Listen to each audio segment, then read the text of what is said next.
If you're meeting with a coach or a mentor, why should you have them look for things that you're doing wrong, and how does it help you? I'm Sylvan Bell. I'm coming to you live from Honolulu, Oahu on a perfect day to talk about sales and coaching, and a perfect day to talk about you. Now here's the thing. At some point, you're gonna hire a coach, a mentor, a trainer, and you're gonna give them some money, a pile of money, an excessive amount of money, and there's two ways to do this. And I see people take the easy way out, and the easy way is to turn in some paperwork, put a lot of work and effort into it, and then look for the coach to give them praise and then move on, because they really don't want to be put under the scrutiny of the hot seat. And the second way that I'm going to tell you is the thing that's really going to help you out the most is be willing to look dumb, be willing to ask questions, and be willing to have them have the hard conversations with you. I'm going to tell you, I just got done with a copywriting class, and I paid this copywriting coach a pile of money to coach and train me. And you know, when he was on the correction course of things that I did wrong in my copywriting and my ad skills, you know, I was like, hey, thank you for showing me this, thank you for correcting this, because in the future, if I would have done it in the future, it would have cost me money.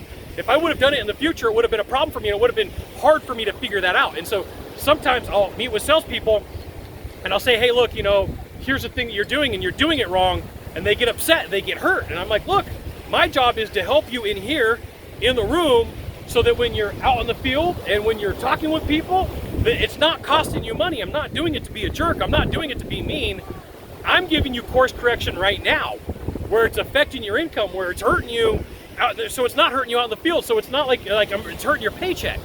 So I see people do this. They'll meet with a coach and then they get mad. They're like, oh, that coach ripped me a new one.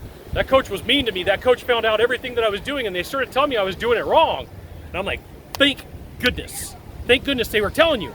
Otherwise, you have to learn on your own, and if nobody's there to tell you, you keep making the same mistake, you keep doing the same thing over and over and over again, that is pure self-sabotage, right? If you're gonna learn new sales skills, new sales strategies, new techniques, don't you want somebody saying, here's the way to do it, here's the way not to do it.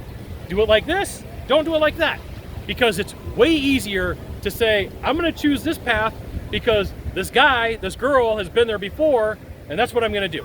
Where sales coaching falls down for you is where like, I'm gonna hide, I'm gonna cower, I'm gonna not get involved, because if that person talks to me, I have the fear of looking dumb in front of a room. I'm gonna tell you, the people who make the most amount of money are the people who are willing to say, I'm gonna look dumb because you can correct me and I don't have to make that mistake out in the field, okay? I see this happen a lot. I saw people in my coaching class for copywriting, they didn't want to do it. They didn't want to put in the work and effort. So there you go. If you've never been to my channel before, you got one thing to do. Find the subscribe button and click on it. Every time I send out a video, you'll get an update that says Scott Bell Consultant sent out another fantastic video. You should check it out, which you should. We'll see you soon. Thanks for dropping by. Aloha.